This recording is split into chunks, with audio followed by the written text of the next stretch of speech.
Donald Trump is panicking as countries across the world are building up their nuclear arsenals.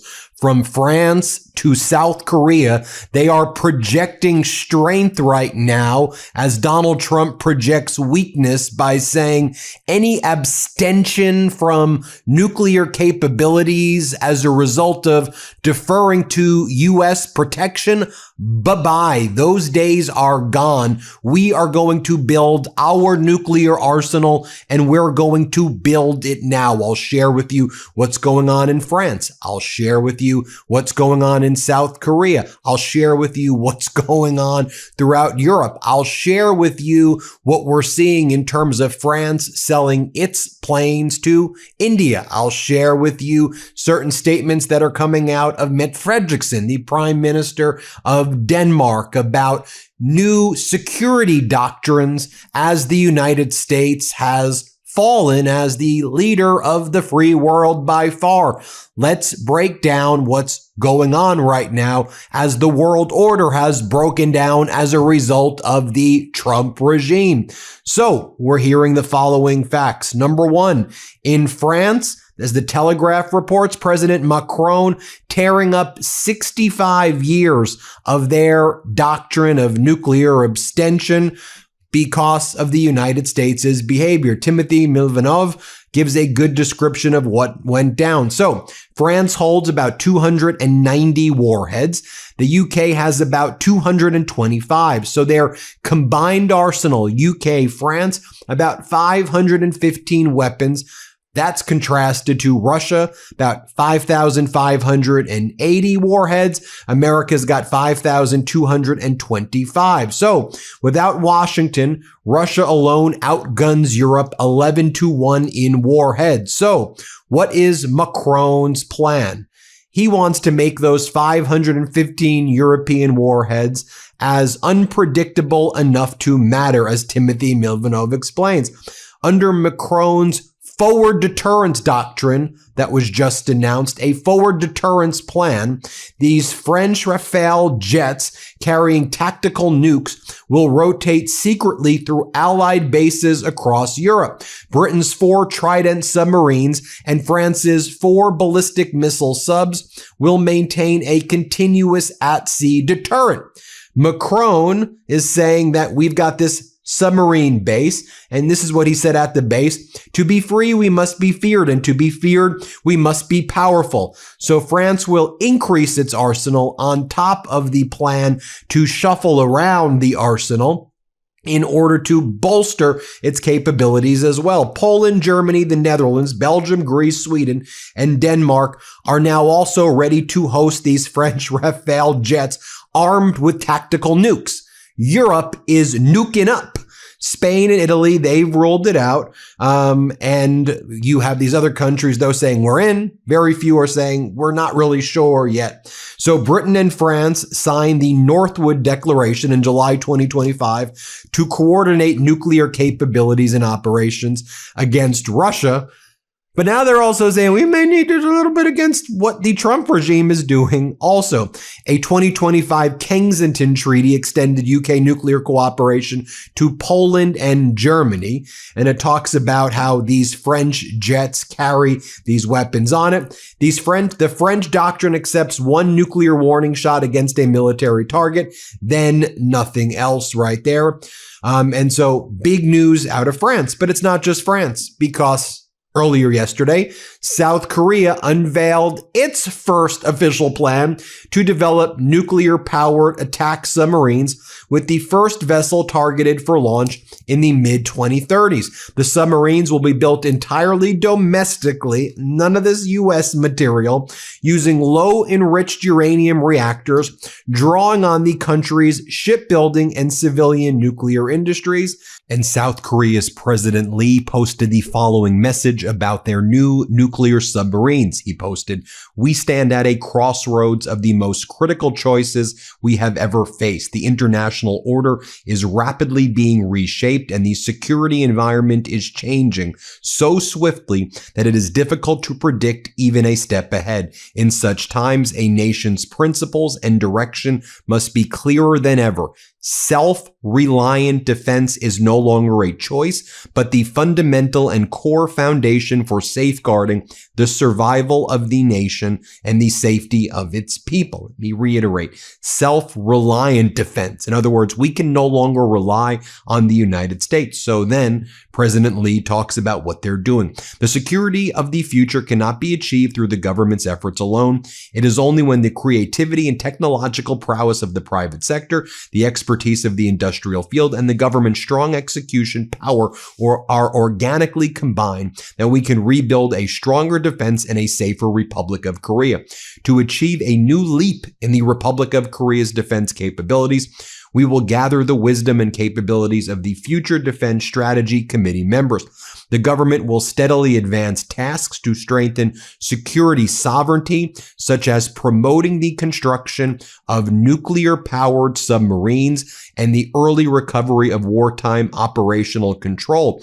In addition, through defense innovation based on cutting-edge science and technology and the enhancement of defense industry competitiveness, we will systematically develop a mid to long-term roadmap to ensure the Republic of Korea establishes a firm position as the main actor in defending the Korean Peninsula. In other words, bye-bye Trump, bye-bye United States. Your security umbrella is trash. It's garbage. South Korea goes on to say, the South Korean president goes on to say, I hope that today's first meeting of the Future Defense Strategy Committee will serve as a meaningful turning point in opening a new chapter for the defense of the Republic of Korea.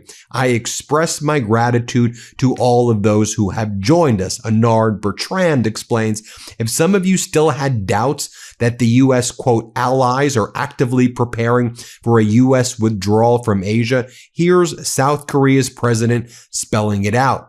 Meanwhile, you have North Korea testing AI-powered missiles, just taunting Donald Trump and South Korea and the failure of an American security umbrella in the area every damn day. Kim Jong-un personally oversaw the launch of a new tactical weapons system. Pyongyang claims the missiles are equipped with AI and can adjust their flight path midair to strike targets more accurately. The reported range is around 100 kilometers. The new missiles are expected to be deployed near the border. Looks like even North Korea wants in on the era of smart weapons. Do y'all remember when former President Obama was the president and every time Kim Jong-un would do a missile test that would be used by state regime media, Fox, and all this corporate news, and they would be like, that's Obama's weakness.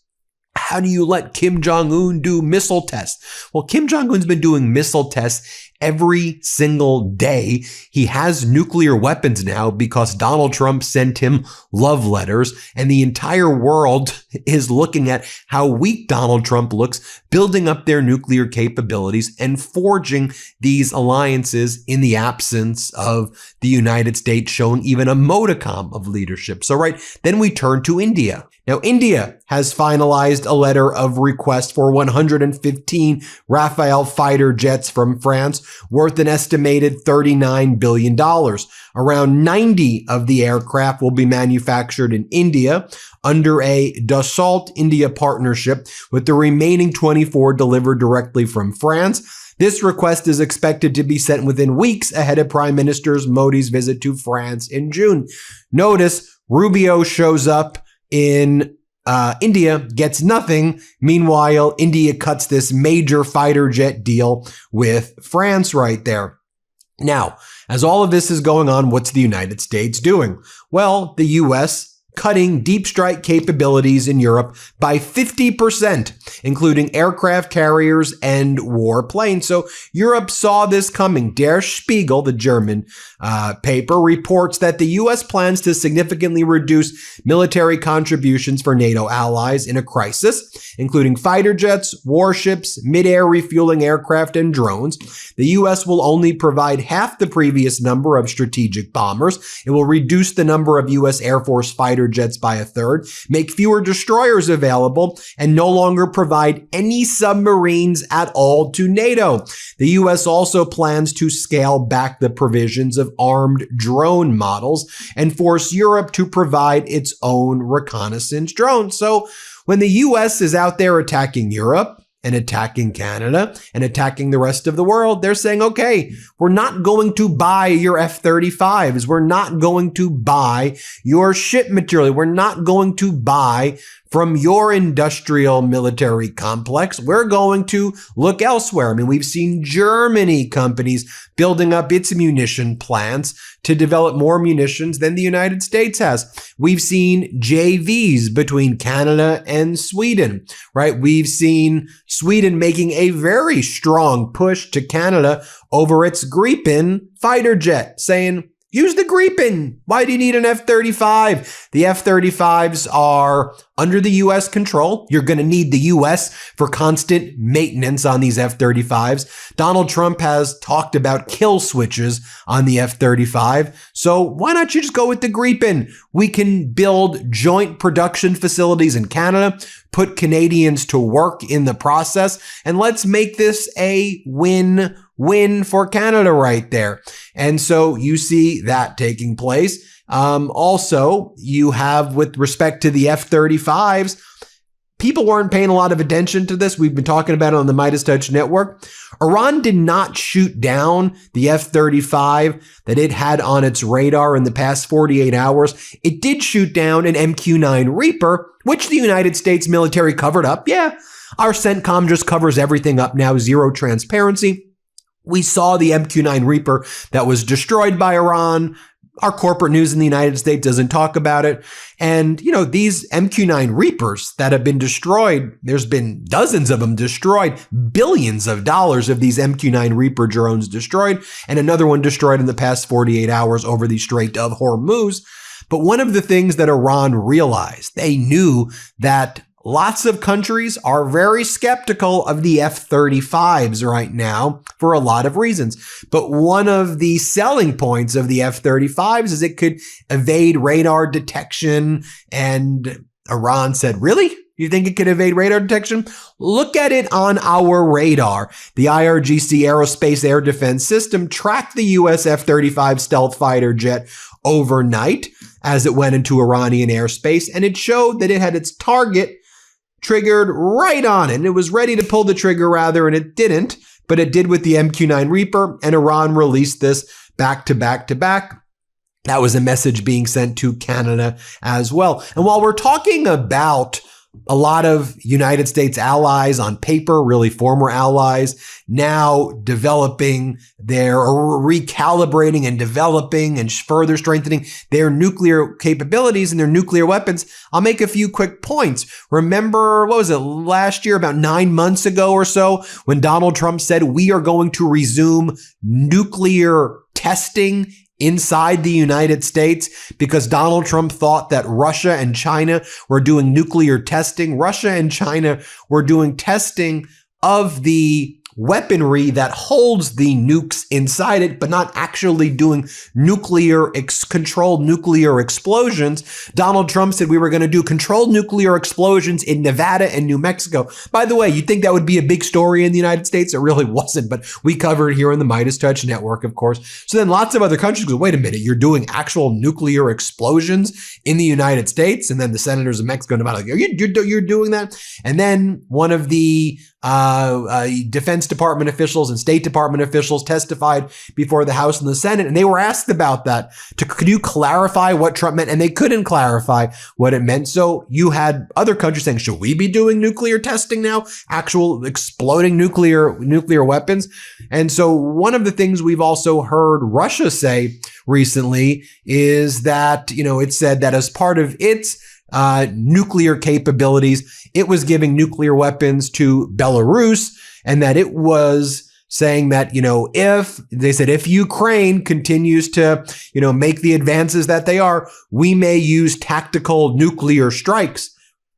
Probably should be reported. Probably should be a big story, right? Again, it was a big story on the MeidasTouch network. So you have, as a result of what Trump's doing, nuclear proliferation that was previously contained taking place across the entire globe right now. And you saw Russia's move, nukes in Belarus. You see Europe's moved with France and UK, with all these other European countries gaining access to the nukes, even though they have less. Let's face it, all you need is one or two of these things to basically wipe out humanity. Maybe a few more, but to basically wipe out humanity. So thousands versus 500. Not sure that makes any appreciable difference, but France says, okay, we got to project power. We're going to build more nuclear weapons right now. So that's what happens with the Trump regime's breakdown in the global world order. And so while you have lots of these other countries forging alliances, like, look, Canada set to announce a deal to supply Germany with liquefied natural gas from a planned export facility on the coast of British Columbia. Deal making. On the other hand, you have the U.S. doing deal breaking. Deal making, U.S. deal breaking. But that's Donald Trump's whole life, a deal breaker, a sucker puncher. Trump was never the art of the deal. Trump used negotiations to lure people into good faith discussions. Then he would sucker punch you, right? The worst form of scum is a sucker puncher. And that's how Donald Trump always has used negotiations his entire life. He's trying to do that with Iran right now, but they realize his pathology and they've trapped him in the Strait of Hormuz and they've blocked it. But he's a deal breaker. He rips apart contracts. He sues. He's litigious. He's a loser. So Donald Trump attacking Canada, and Donald Trump sends Pete Hoekstra, this ambassador to Canada, who is hated in Canada. And he says, so Radio Canada asks him, do you understand why people here are frustrated with you? And Hoekstra's like, no, why would people be angry with me? Here, play this clip. So here you've got folks who are doing everything they can to get the Canadian public to rally against America. Just doesn't make any sense. But do you understand where that frustration is coming from? Absolutely no. In Canada, because, No. A lot of Canadians are saying, well, we didn't do anything wrong. And suddenly Donald Trump, put tariffs on us. We put tariffs on everybody in the world. There are two countries that have retaliated against America. Okay? China and Canada. You said it, I didn't. More from this Radio Canada interview with Hoekstra. And Hoekstra says, the fact that the Canadians are not buying our alcohol is making it very difficult for us to want to be helpful to the Canadians. Helpful to the Canadians? You try to invade them. You said you wanted their sovereignty. You said you wanted to make them into the 51st state. That's why they went elbows up. Let's not be sociopaths. Oh, you are sociopaths like Donald Trump. This Trump regime is sociopaths. Here, play this clip. You've been also quite vocal about the alcohol ban by provinces that was put in place in retaliation to U.S. tariffs. If Canadian provinces were to put back the American alcohol on the shelves, would that, would that lead to a tariff relief from the United States? No, I mean, we think the alcohol ban is totally unfair. It's a clear indicator of how 11 provinces feel about trade with the United States. They're sending a very, very clear message about how doing business with the United States doesn't appeal to them. The Prime Minister has reinforced that message. Okay, and so it creates some questions about, does Canada really want to do business with the United States? And then Pete Hoekstra said, yeah, we're very frustrated and disappointed with Canadians. You're frustrated and disappointed. Maybe don't act like imperialistic sociopaths and behave as allies, behave as friends, and maybe you'll get a different response. Not at this point. It's too late. But anyway, here, play this clip. There's some disappointment and maybe some frustration. I think we believe we could have moved further on the trade negotiations, which are due in 5 weeks. So I think there's just a little frustration and disappointment. Then as the Trump regime tries to create a pretext for invading Cuba, Cuba's foreign minister, Bruno Rodriguez Padilla, he says, you really think that our small island, that we're going to use drones to attack the United States, that could nuke us? Like, why would we use drones against you? It makes no sense. Here, play this clip. Secretary of State Marco Rubio told me, sir, on Thursday that the Cuban regime poses a direct national security threat to the United States of America. He mentioned an arsenal of military drones provided to the regime by the Russians, by the Chinese. He alluded to reporting in the United States last week that the Cuban government has even discussed internally potential plans to attack U.S. military targets. Is any of that true? Well, just imagine Cuba is a small island, 100,000 square kilometers and 10 million inhabitants. Based on what logic, what would be the common sense behind the idea that Cuba could threaten a nuclear superpower? Second, we will have to ask the Secretary of State if he has any evidence. I have heard him lying on and on regarding this issue. And one of the things that he also said as well, which I thought was important from this interview, is he goes, okay, you keep on saying we're a failed nation, we're failed economically, but if you thought we're failed, then why are you sanctioning us and blockading us? If you think we can't run this on our own, then why blockade us? Just let us fail, right? I mean, that's the point that he's making. Play this clip right here. President Trump, over the last week, said that Cuba is a failing nation multiple times. What's your response to those comments? If the Cuban state would be an inefficient state and the Cuban economy would not be viable, what would be the use for an executive order by the President of the United States issued on January the 29th declaring a complete energy blockade against Cuba? What would be the need? Executive order of May the 1st establishing secondary sanctions against all the economic counterparts of Cuba in the world. They have also resorted to military threat. No political difference, no difference between two states, no consideration about the political system or the government of another country could be the reason for provoking a war or to cause a bloodbath or a humanitarian catastrophe. Now, it should also be noted that it seems the only ally remaining for the United States, also a country that's allowed to have nukes but pretends it doesn't have nukes, is Israel. And then throughout the day yesterday, I mean, you had Israel's national security minister, Ben Gvir, saying the Israeli government is on the phone with Trump constantly. We will not let Donald Trump sign a bad deal with Iran. If it's a bad deal for Israel, we will not be allowing Donald Trump to sign that, which Trump then responded by sending, whether it was directly because of this or because of Trump's conversation with Netanyahu or just because Trump did it, you be the judge. But then Donald Trump made that post over the weekend saying to all the Arab nations out there, and he listed every Arab nation like Saudi Arabia, Qatar, Pakistan, you need to enter into an alliance with Israel. Join the Abraham Accords. I'm mandating it. If you want the U.S. to enter into a peace deal with Iran, you've got to become allies with Israel. And these Arab nations are like, we said that if Israel recognizes a Palestinian state and there's a two-state solution with East Jerusalem as the capital of a Palestine, then we could talk about alliances. Otherwise, there's nothing for us to talk about. And then I think people in the United States, and tell me what you think, are like, whoa. So we got into this catastrophic and unlawful war in Iran when there was a deal reached that had a stronger nuclear deal than Obama's, because Netanyahu told Trump that we got to do it. So then the United States invaded Iran. It's been absolutely catastrophic. Now we're trying to get out of it.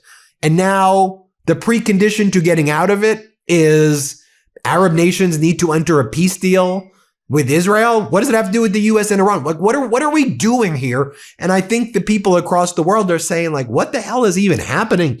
Then Netanyahu's like, we are intensifying our operations against Lebanon. the IDF will be intensifying its positions. Then the IDF issues displacement orders for 27 towns and villages across southern Lebanon and Beirut late on Tuesday night. And we're like, can we just try to make peace here, please? Can we stop with all of this? Can we stop with the war? Can we stop with the demolishing of Lebanon and the genocide in Gaza? Could we just be freaking human beings and live in a basic humanity? And with all of this chaos taking place, I know Donald Trump is a Putin bootlicker, right? Donald Trump removing these sanctions on removing sanctions against Russian oil, telling Ukraine, hey, Ukraine, can you help us remove the sanctions against Belarusian potash, please? We need Belarusian fertilizer.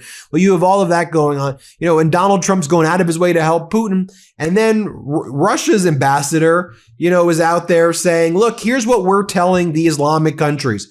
We're out there telling them that America's not your friend. You can't rely on America. So while Trump thinks this guy is his friend, here's what he's saying. Here, let's play this clip right here. Was warning in advance that had this started, it would attack the military infrastructure that the U.S. built in those countries. And I'm telling them, you are the hostages of the American policy in the Middle East. And we were saying a long time ago that if something like that would happen, you will inevitably you will get into this crisis whether you want it, whether you are willing or not. And that brings me to Denmark's Prime Minister, Mette Frederiksen. And she just gave an interview where she talked about the changing world order as well. And I think she sums it up quite succinctly right here. Here's what she says. Let's play this clip. Do you agree with the Canadian Prime Minister Carney that the middle powers should unite in a collective response against coercion? Absolutely. That's the short answer. There's no way around. The old world, either it is changing rapidly or it's gone, and it will probably not return as we knew it. So we better hurry up. We have to speed up. We have to scale up. And yes, there are still democracies in power, and we have to join each other. And actually, that is what's going on now.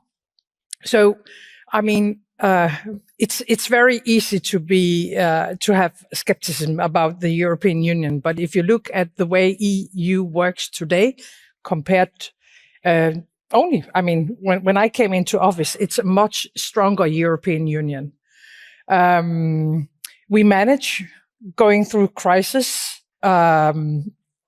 UK, let's see what will happen during next elections. But until now, they are moving closer to the rest of Europe again.